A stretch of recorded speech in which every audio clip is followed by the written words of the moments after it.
Hello everyone, this is doctor Jeevesh Yadav. तो ये IPGT 2026 के लिए हम लोग मोस्ट इम्पॉर्टेंट 30 टॉपिक देख रहे थे।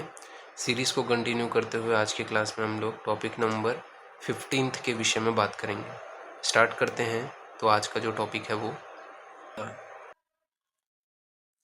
तो उन्माद निदान में क्या बताया गया है।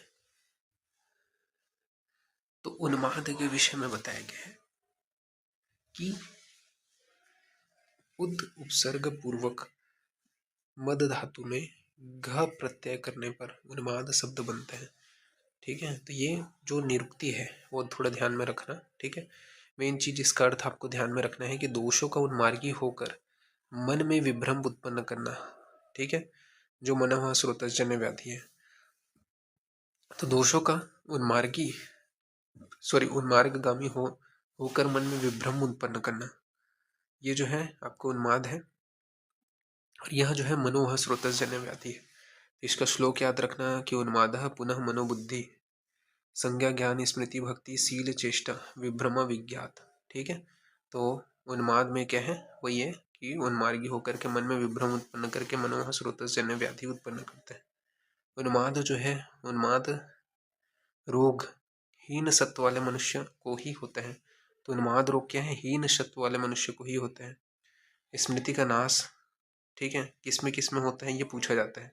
तो स्मृति का जो नाश है उन्माद अपस्मार व प्रज्ञापरा तथा मदात्य, इन सभी रोगों में होता है। तो ये चीज याद रखना कि स्मृति का नाश उन्माद अपस्मार प्रज्ञापराध और मदात्य इन सभी रोगों में होता है। फिर उन्माद के 5 भेद बताए गए हैं। कौन से 5 भेद हैं उन्माद के, तो वातज हो गया, पित्तज हो गया, कफज हो गया, सन्निपातज हो गया और आगंतुज हो गया। तो उन्माद के 5 भेद हैं, वातज पित्तज कफज सन्निपातज और आगंतुज। ठीक है, ये आपको ध्यान में रखना है। सुश्रुत तथा वांगभट ने 6 भेद बताए हैं। कौन से 6 भेद, तो वातज पित्तज कफज सन्निपातज मानस दुखज और विसज। ठीक है, तो सुश्रुत वांगभट ने 6 भेद बताए हैं, वातज पित्तज कफज सन्निपातज मानस दुखज और विसज। ठीक है, पूर्व रूप के विषय में बात कर लेते हैं।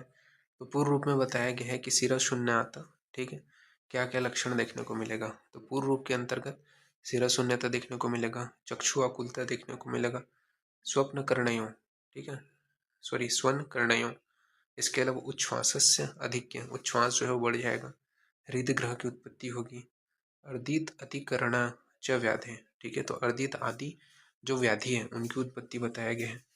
स्वप्नेश्च भीक्षणम, तो स्वप्नेश्च भीक्षणम दर्शनम। ठीक है, तो स्वप्नेश्च भीक्षणम दर्शनम बताया गया। सतत लोमहर्ष होगा, तिल पीड़क पिंडक चक्राधिरोहणम, तो तिल पीड़क चक्राधिरोहणम यह लक्षण देखने को मिलेगा। वात कुंडलिश्य भी विश्व मंथक निमज्जनश्य। ठीक, तो ये सभी जो लक्षण है, वात कुंडलिश्य विश्वोन्मंथम निमज्जनश्य, यह जो लक्षण है वो आपको देखने को मिलते हैं। अब एक एक को अपन देख लेते हैं, मतलब ये तो पूर्व रूप के अंतर्गत उत्पन्न होने वाले लक्षण है। ठीक है, जो आपको थोड़ा ध्यान में रखना है। अब जो अलग अलग टाइप है उनके लक्षण देख लेते हैं। जैसे वातजोन्माद, तो वातजोन्माद का लक्षण है कि परिसरण जलश्रम आपको देखने को मिलेगा। तो परिसरण जलश्रम कार्श्यता की उत्पत्ति होगी। ठीक है, सतत नियतांच गिर उत्सर्ग। ठीक है, तो सतत नियतांच गिरम उत्सर्ग यह देखने को मिलेगा। यानमयनायन, ठीक है, तो यानमयनान बताया गया है। अलंकाराणाम मन अलंकारिके द्रव्य। ठीक है, तो अलंकाराणाम मन अलंकारिके द्रव्य, यह सभी जो है आपका वातज उन्माद के अंतर्गत देखने को मिलेगा। तो परिस्त्रावण, शरीर में कार्श्यता का होना, सतत नियता नाचा गिरा उत्सर्ग। ठीक है, इसके अलावा यानमयनान, ठीक है, अलंकाराणाम च अलंकारिके द्रव्य, ये वातजोन्माद का लक्षण है।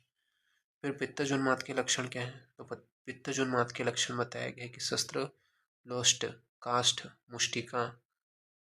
मुष्टिकाम अभीरहनन स्वेशा सरेशा व ताम्र हरिद्र सर्रब्ध रुक्षता। ठीक है, तो ये जो है पित्तजोन्माद का लक्षण है कि शस्त्र लोष्ट काष्ठ, ठीक है, मुट्ठी से प्रहार, अभिहनन स्वेशा परिश्वेशा ताम्र हरिद्र वर्ण का सर्रब्ध रुक्षता, ये जो है आपको देखने को मिलेगा पित्तज उन्माद में। कफज उन्माद में क्या है, अल्प संसस्य चक्रमण, ठीक है। अल्प संशय चक्रमण, यह लक्षण देखने को मिलेगा। रहस्य कामता, मतलब जो क्यूरियस जो बातें हैं वो बात करेगा, तो रहस्य कामता। लालशील घ्राण श्रावण, ठीक है। तो लाल शिर घ्राण श्रावणम तथा श्वेथु, ये सभी लक्षण कफजोन्माद के हैं। तो ये आपको ध्यान में रखने हैं, ठीक है। फिर दोषज उन्माद की चिकित्सा सूत्र के विषय में बताया गया है कि स्नेहन, ठीक है। क्या क्या करना है दोषज उन्माद की चिकित्सा में, तो स्नेहन स्वेदन, ठीक है। इसके अलावा आपका वमन विरेचन, अनुवासन, निर्होवस्ती, नस्य, धूपन, धूम, अंजन, प्रधमन, ये सभी करना है। इसके अलावा विस्त्राव, विस्त्रासन, विस्मासन, विस्मारण, अवतर्पण, शिरावेधन, इनका प्रयोग करना है।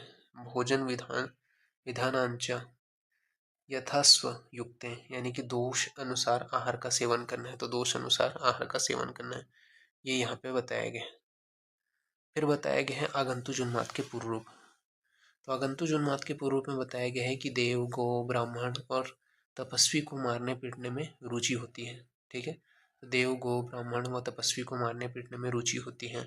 इसके अलावा निशंसाभिप्राय, यानी कि दूसरों को हानि पहुंचाने की प्रवृत्ति होती है, तो निशंसाभिप्रायता यानी कि दूसरों को हानि पहुंचाने की प्रवृत्ति होती है।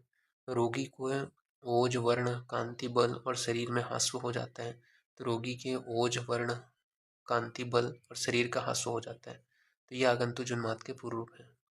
आगंतुज उन्माद का जो लक्षण है इसमें आपको क्या देखने को मिलेगा, तो देव, गो, ब्राह्मण और तपस्वी को मारने पीटने की रुचि होगी। निशंसा अभिप्रायता, यानी कि दूसरों को हानि पहुंचाने की प्रवृत्ति होगी, तो निशंसा अभिप्रायता, दूसरों को हानि पहुंचाने की प्रवृत्ति। रोगी के ओज, वर्ण, कांति, बल और शरीर में हास्व का हो जाना, रोगी के ओज, वर्ण, कांति और बल तथा शरीर का हास्व का हो जाना, यह लक्षण देखने को मिलेगा।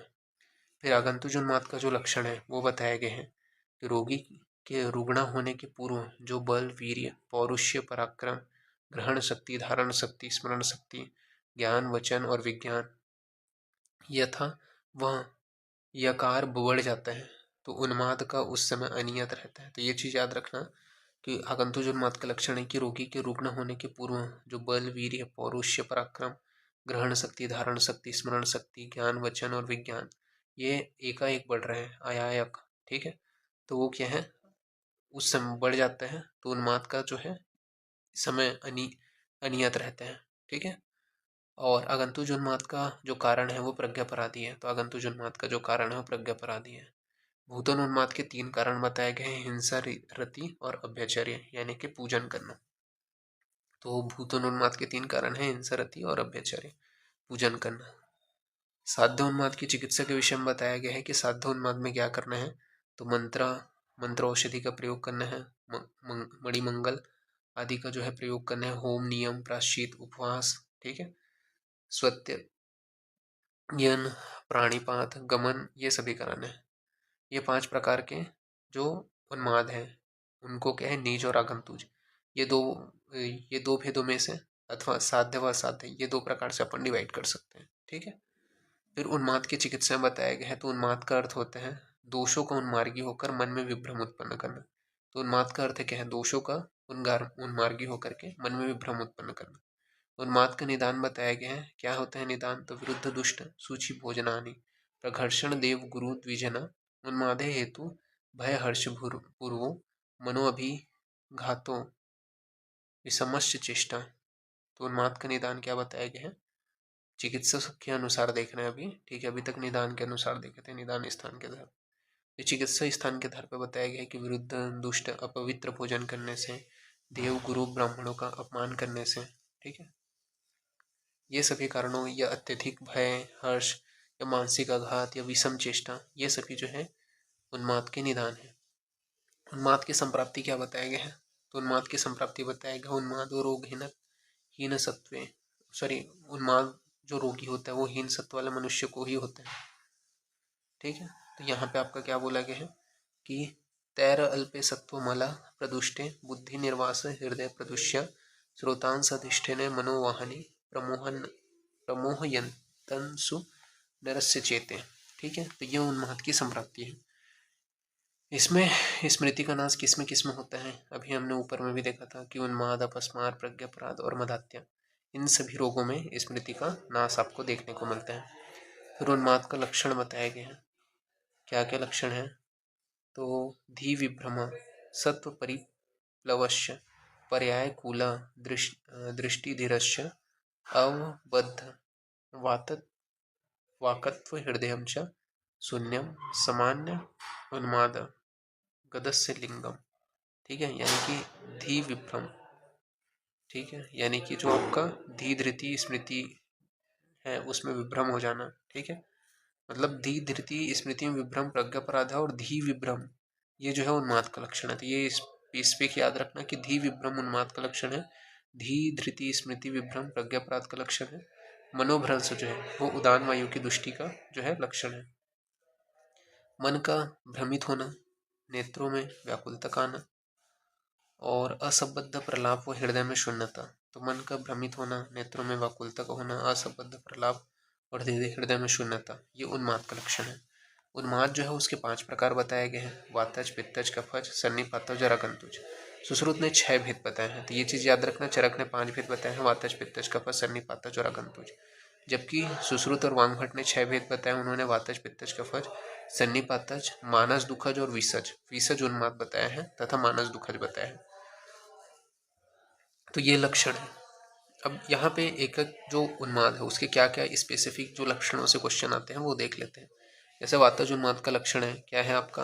अस्थान, अस्थान, हसमीतम, नित्य गीत, अंग विक्षेपेण रोदनानी। ठीक है, तो अस्थान, असहितम, नित्य गीत, अंग अवयव विक्षेपेण रोदनानी, ये जो है वातज उन्माद का लक्षण है। पित्तज उन्माद में क्या होता है? अमरस सारंभ, विनग्न भाव, अमरस सारंभ तथा विनग्न भाव, ये जो है पित्तज उन्माद का लक्षण है। तथा कफज उन्माद का लक्षण है नारी विविक्त प्रिय अति निद्रता। तो नारी विविक्त प्रियता, ठीक है, ज्यादा विविक्त यानी कि भाषण करेगा, ठीक है, नारी के साथ में वो प्रिय रहेगा, और अति निद्रता, ये जो है कफज उन्माद का लक्षण है। भूतोन्माद या आगंतुज उन्माद का जो कारण है वो क्या है? तो ये पूछा जाता है। चरक ने निदान स्थान में 3 कारण बताए हैं: हिंसा, रति और अभ्यचर्य। तो अभ्यचर्य मतलब पूजन करना, ये जो है निदान स्थान में बताया है। चिकित्सा स्थान में इन्होंने बोला है कि देवर्षि, गंधर्व, पिशाच, यक्ष, पित्र, ठीक है, घर्षणानी, आगंतु हेतु, मतलब देव, पित्र, गंधर्व, पिशाच, यक्ष, पितृजन, गौर, गुरुजन, इनका अपमान करने के कारण या पाप कर्म के कारण भूतोन्माद की उत्पत्ति होती है। ये चरक ने चिकित्सा स्थान में बताया। इसके लक्षण क्या है? तो उन्माद का जो काल है वो अनिश्चित होता है। यस्य भूतोन्माद मुदहरेत। ठीक है, तो ये चीज ध्यान में रखना। अब इसमें बोला गया है जिसके उन्मत्त होने का काल निश्चित न हो उसे भूतोन्माद कहते हैं। तो जिसके उन्मत्त होने का जो काल है वो निश्चित न हो उसे भूतोन्माद कहते हैं। ठीक है, ये चीज ध्यान रखना, उसे अपन भूतोन्माद से ग्रस्त है ये समझ सकते हैं। देव देव देव जो है वो शुक्ल प्रतिपक्ष त्रयोदशी। ठीक है, मतलब भूतोन्माद में कौन से कब कब जो है भूतोन्माद से ग्रस्त रहेगा। ठीक है, तो यहाँ पे बताया गया देव शुक्ल प्रतिपत्त त्रयोदशी में, ऋषि ग्रह षष्ठी नवमी, पितृग्रह दसवीं अमावस्या, गंधर्व द्वादशी चतुर्दशी, यक्ष शुक्ल पक्ष की एकादशी सप्तमी, ब्रह्म राक्षस शुक्ल पक्ष की पंचमी या पूर्णिमा, राक्षस द्वितीय तृतीय अष्टमी, पिशाच द्वितीय तृतीय अष्टमी। तो सुश्रुत ने 8 चरकोक्त ऋषि ग्रह ब्रह्म राक्षस के स्थान पर देव शत्रु ग्रह तथा नाग ग्रह माना है। तो ये चीज याद रखना है।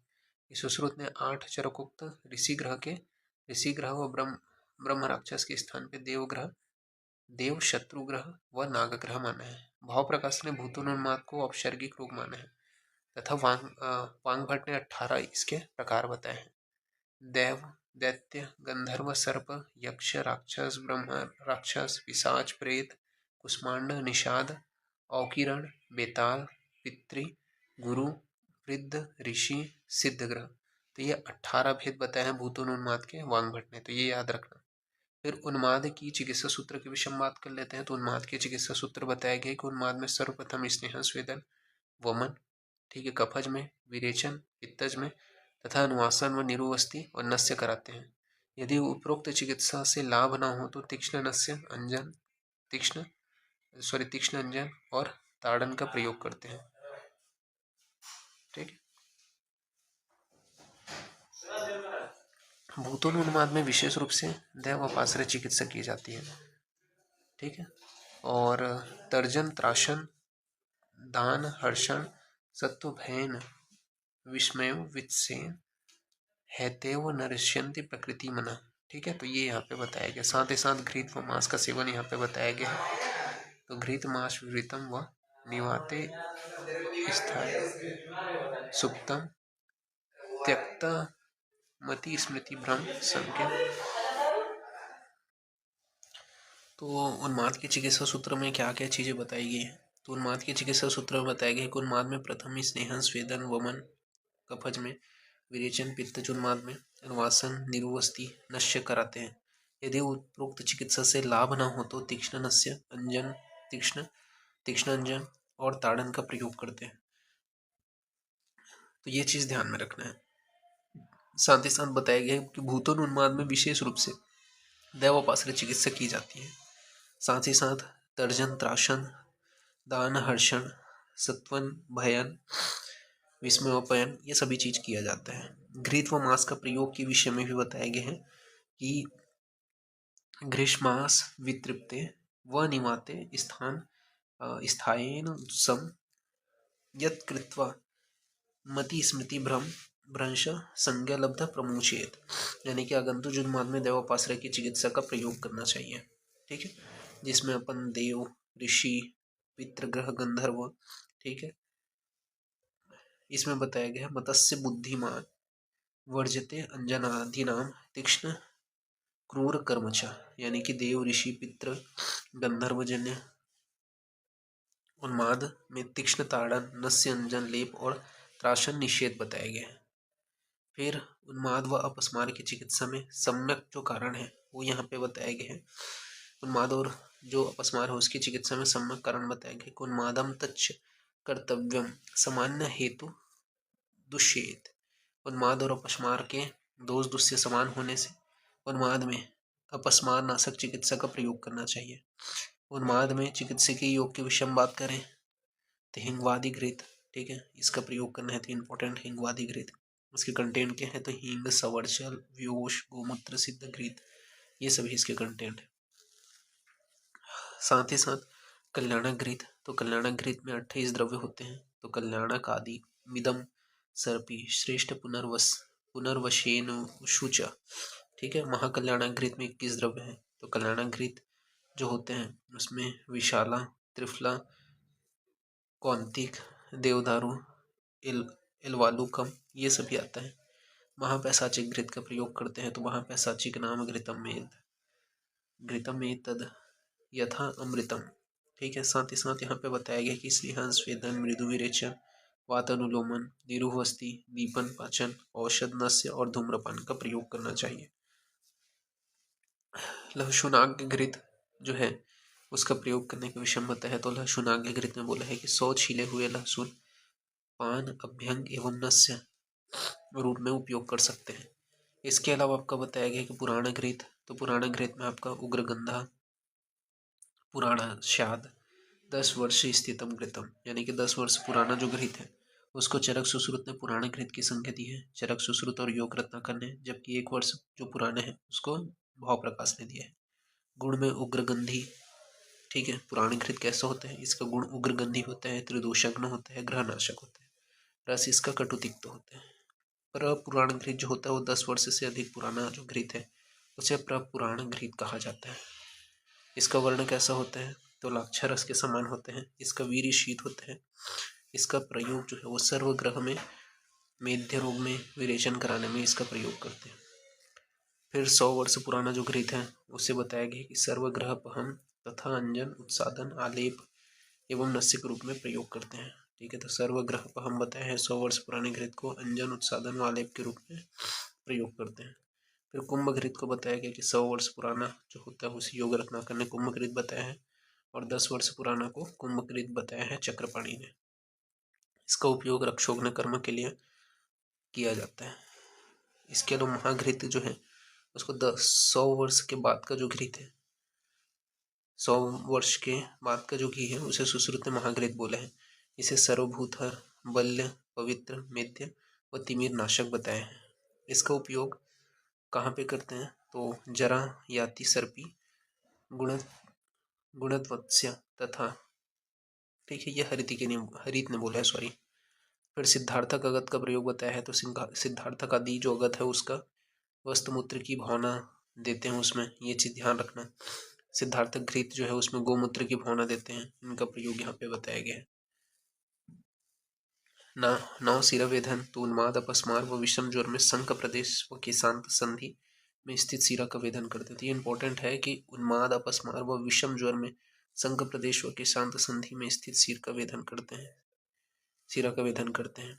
प्रतिद्वंद चिकित्सा में बताया गया है कि काम, शोक, भय, क्रोध, हर्ष, लोम, संभव, परस्पर प्रतिद्वंदी, तो मतलब उन्माद में प्रतिद्वंदी चिकित्सा का विधान है। ये इंपॉर्टेंट है, प्रतिद्वंदी चिकित्सा का विधान किसमें है, उन्माद में, यानी कि काम में क्रोध, क्रोध में काम का प्रयोग करना, शोक में हर्ष, हर्ष में शोक का प्रयोग करना, ईर्ष्या में लोभ व लोभ में ईर्ष्या का प्रयोग को उत्पन्न करके शांत करना चाहिए।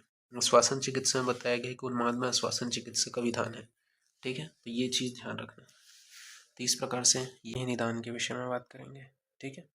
तो प्रमेय निदान के विषय में यहाँ पे सबसे पहले बताया गया है, इह खलु निदान दोष दुष्य विषेभ्य विकार विघात भाव अभाव प्रति विशेषान भवंती, ठीक है। तो ये जो है यहाँ पे प्रमेय का निदान बताया गया है कि इह खलु निदान दोष दुष्य विशेष विकार विघात अभाव भाव प्रति विशेष भवंती।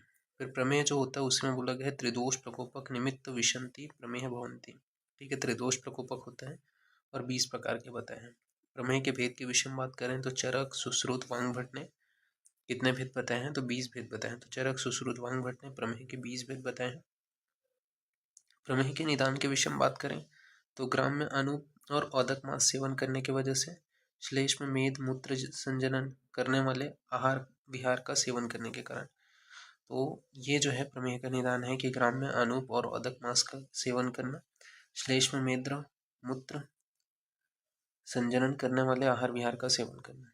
प्रमुख दोष के विषय में बात करें तो यहाँ पे बताया है बहुद्रव श्लेष्मा दोषा विशेषा, ठीक है।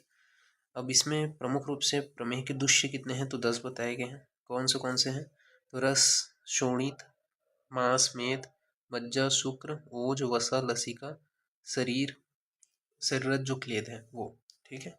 तो प्रमेय के दुष्य 10 हैं, रस, शोणित, मांस, मेद, मज्जा, शुक्र, ओज, वसा, लसिका, शरीरज, क्लेद। यहाँ पे बोला भी गया है, इसका श्लोक है प्रमेय के दुष्य का कि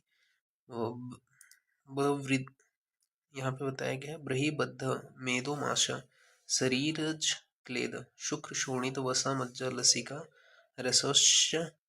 रसस्योज संख्यात इति दुष्य विशेष। फिर प्रमेय का यहाँ पे जो अलग अलग टाइप है, ठीक है, वो यहाँ पे बताया गया है। जैसे कि कपच प्रमेय, तो कपच प्रमेय के विषय में बताया गया है कि कप के 10 गुणों में विकार से श्लेष्म, शीत, मूर्त, पिच्छिल, अच्छा, स्निग्ध, गुरु, मधुर व सांद्र प्रसाद, मतलब प्रमेय जो है कपच प्रमेय के 10 गुण हैं, श्लेष्म श्वेत, शीत, मूर्त, पिच्छिल, अच्छा, स्निग्ध, गुरु, मधुर, सांद्र प्रसाद, ठीक है। तो ये जो है आपके प्रमेय के आपके 10 गुण बताए गए हैं, ठीक है।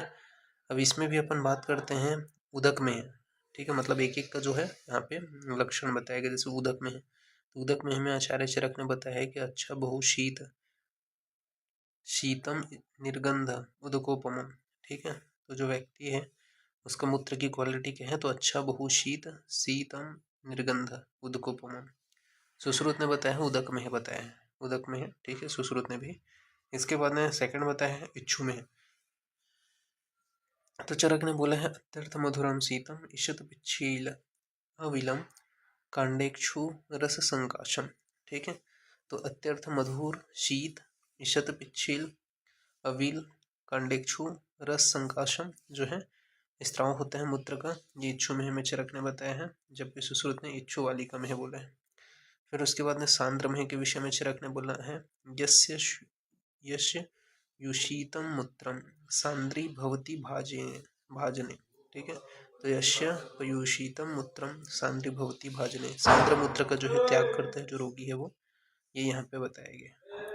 सुश्रुत ने भी सांद्र में का ही वर्णन किया है। नेक्स्ट है आपका सांद्र प्रसाद में है, तो सांद्र प्रसाद में के विषय में यहाँ पे बताया है चरक ने, यस्य सहन्ते मूत्रम किच्चित किच्चित प्रशंदति, यानी कि सांद्र मूत्र का जो है किंचित किंचित मात्रा में, थोड़ी थोड़ी मात्रा में जो है व्यक्ति त्याग करते हैं, ये चरक ने बोले हैं।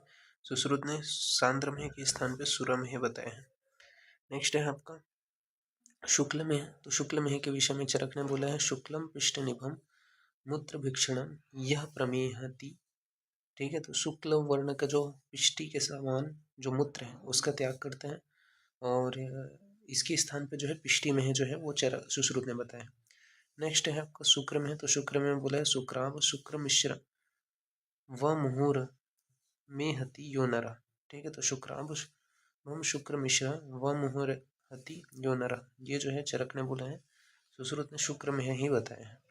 फिर आता है शीत में है, तो शीत में चरक ने बोले अत्यर्थ मधुर शीत मूत्र प्रमेहिति यो भृशम। ठीक है, तो अत्यर्थ मधुर शीत मूत्र जो है वो प्रमेही जो है त्याग करते हैं, सुश्रुत ने जो है फेन में है बताया है। फिर है सिक्ता में है, तो सिक्ता में चरक ने बोला है सिक्ता में ही न। ठीक है, तो सिक्ता के समान मूत्र का त्याग करते हैं, ये चरक ने बोले हैं, जबकि सुश्रुत ने बोला है सिक्ता में ही बताया है सुश्रुत ने भी। नेक्स्ट है आपका चरक ने बोले है सनय में, तो सनय में मंद मंद वेग युक्त कृच्छता पूर्वक मूत्र का त्याग करते हैं जो रोगी है वो, ये चरक ने बोला है, सुश्रुत ने सनय में बोला है। फिर नेक्स्ट है लाल में, तो लाल में के विषय में चरक ने बोला है तंतुबद्ध अविला लाल पिच्छिल यह प्रमेहिता। ठीक है, तो तंतुबद्ध पिच्छिल मूत्र का त्याग करता है लाल में, के अंतर्गत बताया है चरक ने, सुश्रुत ने लवण में कहा है, तो यह आपको ध्यान में रखना है। फिर पित्तश प्रमेय के विषय में बताया है कि पित्त के 6 गुणों में विकार से क्षार अम्ल लवण कटु विस्त्रंस व उष्ण गुण। ठीक है, इनके विकार से जो है पित्तश प्रमेय उत्पन्न होता है। इनके लक्षण देख लेते हैं अपन, तो जैसे नील में है।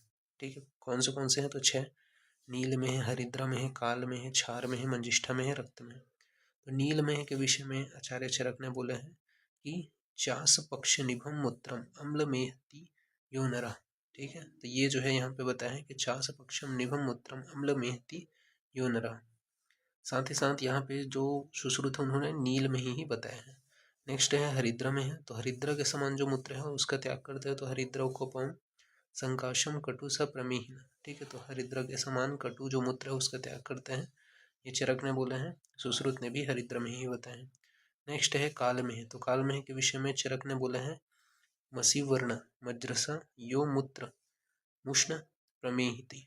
ठीक है, तो मसी के समान काले वर्ण का जो मूत्र है उसका उष्ण मूत्र का त्याग करते हैं। ठीक है, ये जो है चरक ने बोला है, इसके स्थान पे अम्ल में जो है वो सुश्रुत ने माने हैं। नेक्स्ट है क्षार में है, तो क्षार में आचार्य चरक ने बोला है कि गंध वर्ण रस स्पर्श में क्षार के समान मूत्र का त्याग करते हैं, सुश्रुत ने बोला है क्षार में ही बोला है। ठीक है, नेक्स्ट है मंजिष्ठा में है, तो मंजिष्ठा में हमें बोला है मंजिष्ठ को दो मंजिष्ठोदक संकासम वृषम विस्त्रंस प्रमेहितम। ठीक है, ये किसने बोले हैं, तो आचार्य चरक ने बोले हैं कि मंजिष्ठा के समान मूत्र का त्याग करते हैं, सुश्रुत ने मंजिष्ठा में ही बताया है। नेक्स्ट है रक्त में है, तो रक्त में हमें चरक ने बोला है कि विस्त्र लवण उष्ण रक्त समूत्र का त्याग करते हैं, सुश्रुत ने शोणित में ही बताया है। नेक्स्ट है आपका वातज में प्रमेय, वातज प्रमेय के अंतर्गत सबसे पहले है वसा में, तो वसा में के विषय में आचार्य जो चरक है उन्होंने बोला है वसा मिश्रित वसाभम व मुहूर में हति यो नरा। ठीक है, तो वसा मिश्रित जो मूत्र है उसका त्याग करते हैं मुहूर मुहूर, ये जो है सुश्रुत ने बोला है, सॉरी चरक ने बोले हैं, और वसा में भी आचार्य सुश्रुत ने माने हैं। फिर हस्ती में है, तो हस्ती में हमें बोला है कि मत वाले हाथी की तरह अधिक मात्रा में मूत्र का त्याग करते हैं, तो ये चरक ने बोला है, तो मत वाले हाथी की तरह ही अधिक मात्रा मूत्र का त्याग करते हैं, जबकि सुश्रुत ने हस्ती में ही बताया है। नेक्स्ट है मज्जा में है, तो मज्जा के समान मूत्र का त्याग करते हैं, ये चरक ने बोले हैं, सुश्रुत ने मज्जा में के स्थान पर सर्पी में बताया है। नेक्स्ट है मधुमेह, तो मधुमेह में कसाय मधुर पांडु वृक्षम मेहती यो नरा, तो कसाय मधुर पांडु वृक्ष जो मूत्र है उसका त्याग करते हैं, ये चरक ने बोला है, इसके स्थान पे क्षौद्रमेह जो है ये सुश्रुत ने माना है, तो ये आपको ध्यान में रखना है। फिर मधुमेह के लक्षण के विषय में बात कर लेते हैं। तो मधुमेह के लक्षण बताए हैं कि मधुमेहो मधु समजायते स कील द्विधा क्रुद्धे धातु छय द्वय दोष वृत पथे अथवा। ठीक है, ये अष्टांग हृदय ने बोला है। ठीक है, मधुमेह के जो भेद हैं वो दो बताए हैं। ठीक है, दो प्रकार होते हैं। पहला है धातु क्षय के कारण वायु के कुपित होने से, दूसरा है दोष से मार्ग के रुकने के कारण उत्पन्न वायु के कोप से। तो धातु क्षय के कारण वायु के कुपित होने से, दोष से मार्ग के रुकने के कारण उत्पन्न वायु के प्रकोप से। ठीक है, तो ये मधुमेह के दो भेद हैं। फिर भस्म मेह का वर्णन भेल ने एवं तक्र प्रमेह, घृत प्रमेह, खटिका प्रमेह का वर्णन हारित ने और औपसर्गिक मेह का वर्णन गोविंदास सेन ने किया है। तो भस्म मेह का वर्णन भेल ने, तक्र मेह, घृत मेह, खटिका मेह का वर्णन हारित ने, औपसर्गिक मेह का वर्णन गोविंदास सेन ने किया है। साध्यता असाध्यता के विषय में बात करें तो जो कफज प्रमेह है उसके विषय में यहाँ पे बताया है समान गुणे मेदा स्थानकत्वा कफस्य प्राधान्यता दोष दुष्य समक्रिया। ठीक है, तो यहाँ पे कफज प्रमेय जो होता है वो समगुण वाला होता है। ठीक है, कफ की प्रधानता होता है, दोष दुष्य समक्रिया होता है और साध्य होता है। पित्तज प्रमेय के विषय में बताया है कि संश्रिष्ट दोष मेद वाला होता है, स्थानत्व विरुद्धोपक्रमत्वात् याप्या। ठीक है, ये पित्तज प्रमेय के लिए बोले हैं। फिर वातज प्रमेय में बोले हैं महात्यायिक त्वाद विरुद्ध उपक्रमत्वात् असाध्य। ठीक है, तो महात्यायिक होते हैं, विरुद्ध उपक्रम के कारण असाध्य होते हैं। फिर महात्यायिक के विषय में बताया गया है कि महात्यायिक क्या है। तो महात्यायिक त्वादिति मज्जा प्रभृति रसारा भूत धातु क्षय तत्वात्। ठीक है, ये चक्रपाणी ने बोला है, यानी कि वात दोष प्रबल होने के कारण मज्जा आदि गंभीर धातुओं दूषित तथा क्षीण होती हैं, तो वायु शीघ्रकारी होने से विनाशकारी हो जाती है। जिस शीघ्रता से धातुओं का नाश होता है उतनी शीघ्रता से उनकी क्षतिपूर्ति करना संभव नहीं है, इसीलिए महात्यायिक होने से वातज प्रमेय असाध्य होता है। तो वात दोष प्रबल होने के कारण मज्जा आदि गंभीर धातुओं दूषित तथा क्षीण होती हैं, तो वायु शीघ्रकारी होने से विनाशकारी हो जाती है। जिस शीघ्रता से धातुओं का नाश होता है उतनी शीघ्रता से उनकी क्षतिपूर्ति करना संभव नहीं होता, इसीलिए महात्यायिक होने से वातज प्रमेय असाध्य होता है। फिर प्रमेय के पूर्व रूप के विषय में बात करें तो प्रमेय के पूर्व रूप में जैसे कि जटिला भाव केशेषु, यानी कि जो केश है उसका जटाएं बन जाना, कर्पादियो सुप्तता दाहो। ठीक है, तो कर्पाद में सुप्तता व दाह की उत्पत्ति होना, परिदाह की उत्पत्ति होना, पिपासा का होना, दुर्गंधता का होना, मुख तालु व कंठ में शोष का होना। ठीक है, काय छिद्रेशु पदे है। ठीक है, इसके अलावा सुप्तता होना अंगों में, षडपद पिपलिका भिष्य शरीर मूत्र भिषारणम। ठीक है, तो ये जो है प्रमेय के पूर्व रूप में देखने को मिलता है। फिर प्रमेय के उपद्रव 11 बताए गए हैं, कौन से दौर्बल्य, आरोचक, अविपाक, ज्वर, अतिसार, तृष्णा, दाह, पूतिमास, पिंडिका, अलजी विद्रधि, ये प्रमेय के 11 उपद्रव हैं। तो दौर्बल्य, आरोचक, अविपाक, ज्वर, अतिसार, तृष्णा, दाह, पूतिमास, पिंडिका, अलजी विद्रधि। फिर प्रमेय की चिकित्सा सूत्र बताया गया कि साध्य प्रमेय में संशोधन करें और जो संशोधन की योग्य न हो उनकी संसमन चिकित्सा करें। फिर प्रमेय में उपमा बताया गया कि प्रमेय है क्षिप्रभ्येति निर्द्रुम अवि अंडजा। ठीक है, तो ये जो है प्रमेय की उपमा बताया गया है। फिर प्रमेय का चिकित्सा स्थान के आधार पर अपन देखते हैं, बात करते हैं। तो प्रमेय है अनुषंगिणा, यानी कि अनुषंगी रोग है प्रमेय। तो प्रमेय है अनुषंगिणा, यानी कि अनुषंगी रोग है प्रमेय। इसमें बताया है पुनर्भावी, यानी कि पुनः होने वाला रोग है। फिर प्रमेय रोग की उपमा के विषय में बात करते हैं। तो प्रमेय है क्षिप्रम भयति निर्द्रुम अवि अंडजा।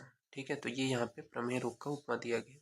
फिर प्रमेय का निदान बताया गया है क्या से सुखम स्वप्न सुखम दधनी ग्राम्य अनुपोदक माक स्पैसी न वन्नपानम गुड़ वैकृतम प्रमेय हेतु कपकृच्छ सर्वम, यानी कि सुखपूर्वक आसन में बैठने के कारण, ठीक है, दधी ग्राम्य अनुपदक मांस का सेवन करने के कारण, न वन्नपान गुड़ के जो वैकृत पदार्थ हैं उनका सेवन करने के कारण यह जो है उत्पन्न होते हैं।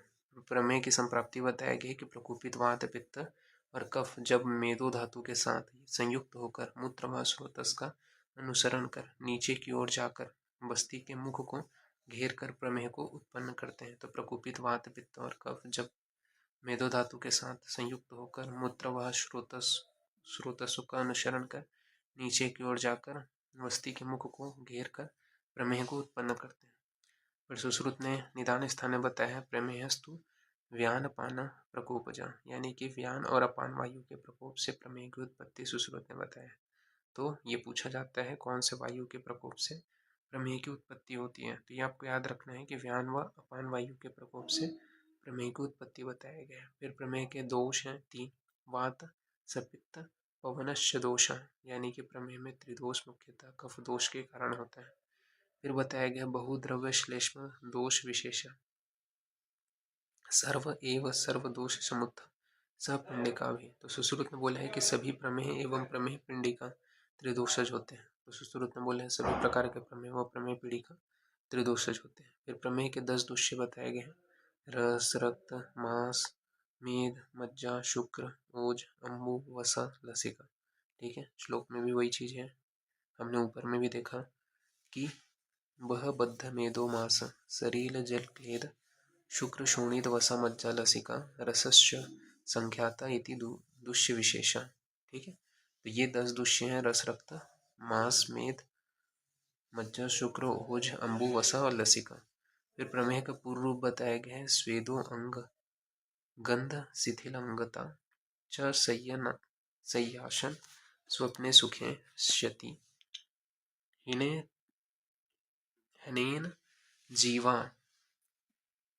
हवश्रवण पदेहो घनांता केशनख अतिवृद्धि शीत पीत्वा गलतालुशोष माधुर्मस्य कर्पादः भविष्यतो मेहगदस्य रूपम मूत्रे अभिधावन्ति पिपलिकाभिश्च।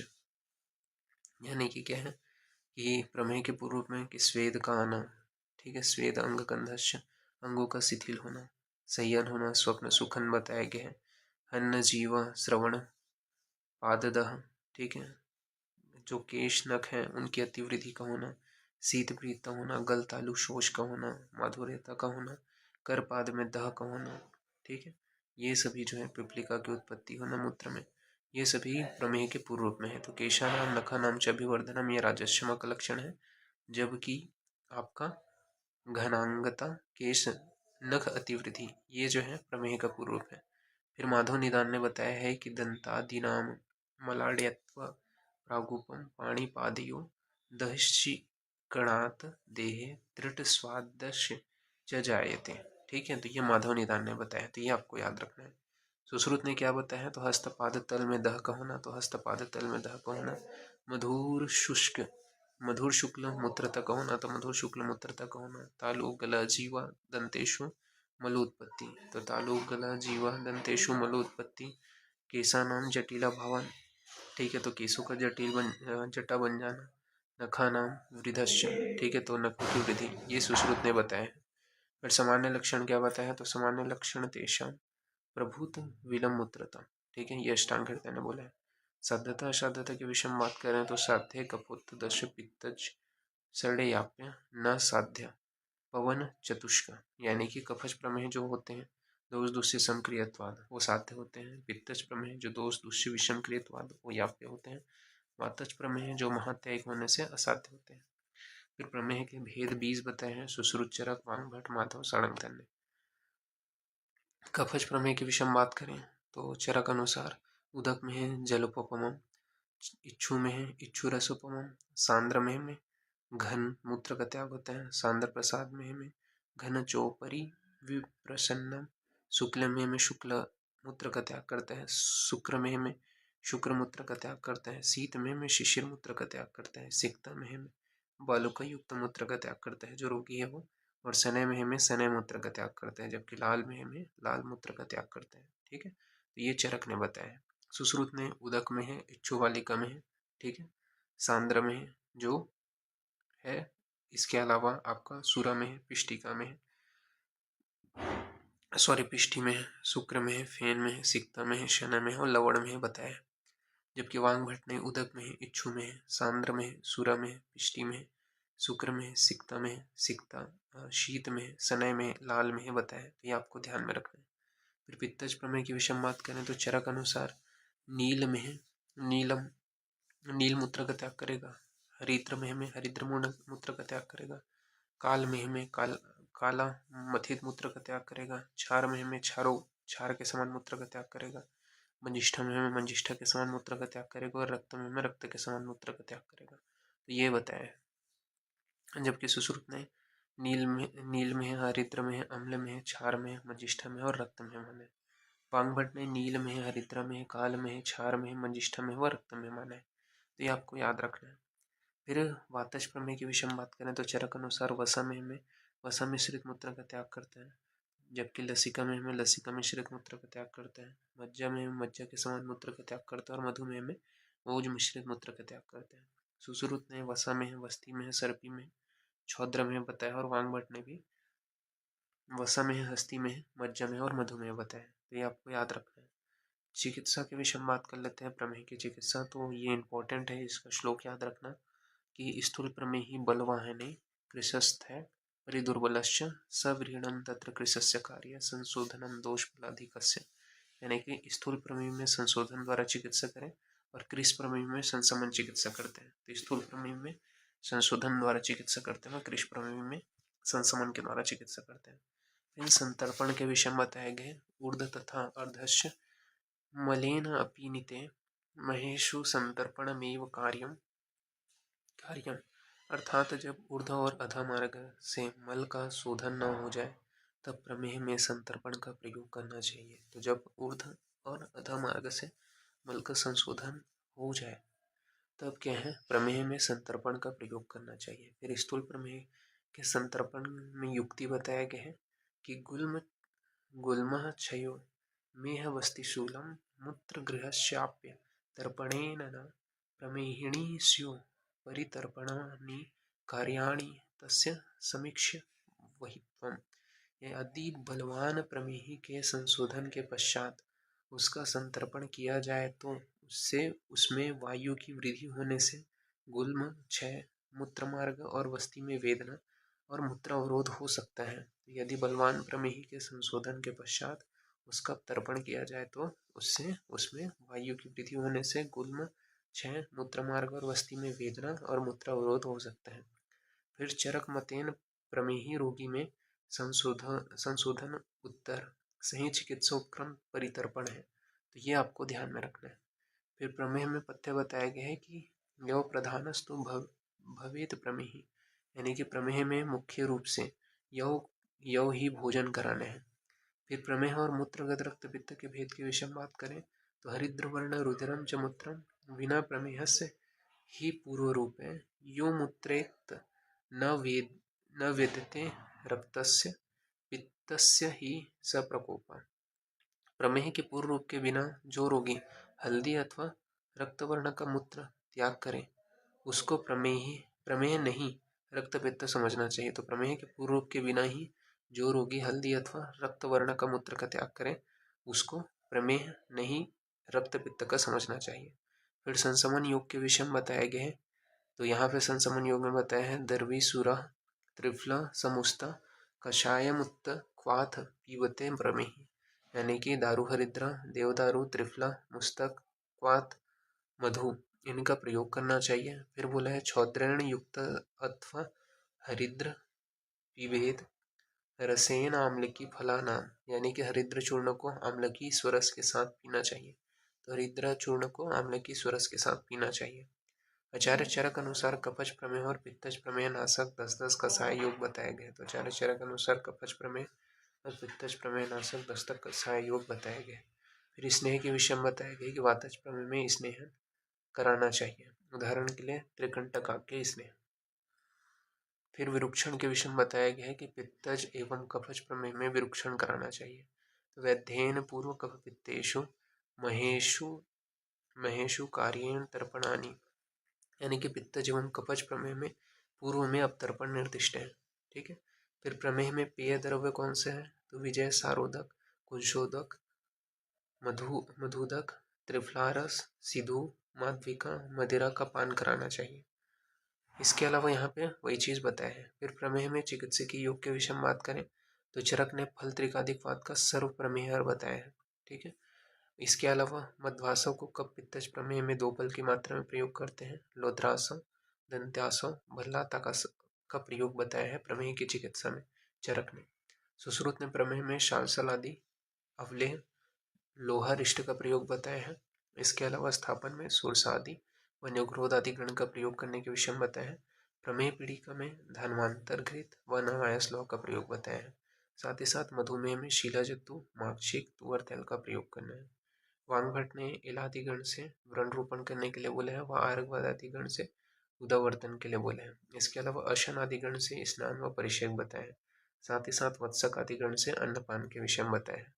चरक संहिता में मधुमेह की निदान संप्राप्ति और प्रमेह पीड़िकाओं का सर्वप्रथम वर्णन सुश्रुत स्थान के अध्याय 17 की अंतिम शीर्षीय अध्याय में देखने को मिलता है। चरक ने प्रमेह पीड़िका की चिकित्सा शल्य विधों से करने के लिए कहा है, तो ये चीज ध्यान रखना। फिर वंशानुगत प्रमेय के विषय में बात करें तो जाता प्रमेही मधुमेहिनो व न साध्य उक्त सही बीज दोषात, ये जो है असाध्य होता है वंशानुगत प्रमेय। ठीक है, बीज दोष के कारण ये यहाँ पे बताया है। और सुश्रुत अनुसार मधुमेह में प्राकृतिक निदान बताया है कि मधुमेह जो रोगी होते हैं, ठीक है, उसमें उत्तरोत्तर अधिक पसंद आता है। ठीक है, मतलब ये बोल सकते हैं कौन सी चीज़ें, तो जैसे अगर चल रहा है, ठीक है, तो खड़ा होना पसंद करेगा, खड़ा है तो बैठना पसंद करेगा, बैठा है तो लेटना पसंद करेगा, और लेटा है तो सोना पसंद करेगा। तो ये आपको देखने को मिलता है। फिर दुर्विरेच्यो ही मधुमेहिनो भवंती, ये सुश्रुत ने बोला है। ठीक है, तो दुर्विरेच्य होते हैं मधुमेही। फिर प्रमेह निवृत्ति का लक्षण बताया है कि मूत्रम पिच्छीलम गनाविलम विषदम तिक्तकटु। ठीक है, तो प्रमेह में रुक्ष उदावर्तन, व्यायाम, रात्रि जागरण एवं कफ मेद नाशक वस्तुओं का बाह्य व अभ्यंतर प्रयोग करना चाहिए, वांगभट ने बोले हैं। तो प्रमेय में रुक्ष उदावर्तन, व्यायाम, रात्रि जागरण एवं कफमेह नाशक वस्तुओं का बाह्य अभ्यंतर प्रयोग करें। रष्टांग हृदय ने बोला है कालेनोपेक्षिता सर्वे यज्ञान्ति मधुमेहना, यानी कि वांगभट अनुसार सभी प्रमेय उपेक्षा करने पर कुछ समय के बाद वे मधुमेह में परिवर्तित हो जाते हैं। प्रमेय में ऐशकृत का प्रयोग वांगभट ने बताया है, तो प्रमेय में ऐशकृत का प्रयोग वांगभट ने बताया है। इसके अलावा अशन आदि ऐशकृत जो है वातज प्रमेय में प्रयोग करते हैं। इसे बताया वृहते औषध आहार रस मेद मूत्रैल कृशम, यानी कि सिद्ध सार निघट्टू में रवि गुप्ता ने फल त्रिकादिकवाद का प्रयोग पांडु चिकित्सा में बताया है। ठीक है, तो ये थोड़ा ध्यान में रखना। तो इस प्रकार से ये जो चैप्टर है वो फिनिश होता है। नेक्स्ट क्लास में इसके आगे कंटिन्यूएशन करेंगे, तो अभी के लिए इतना ही। Thank you.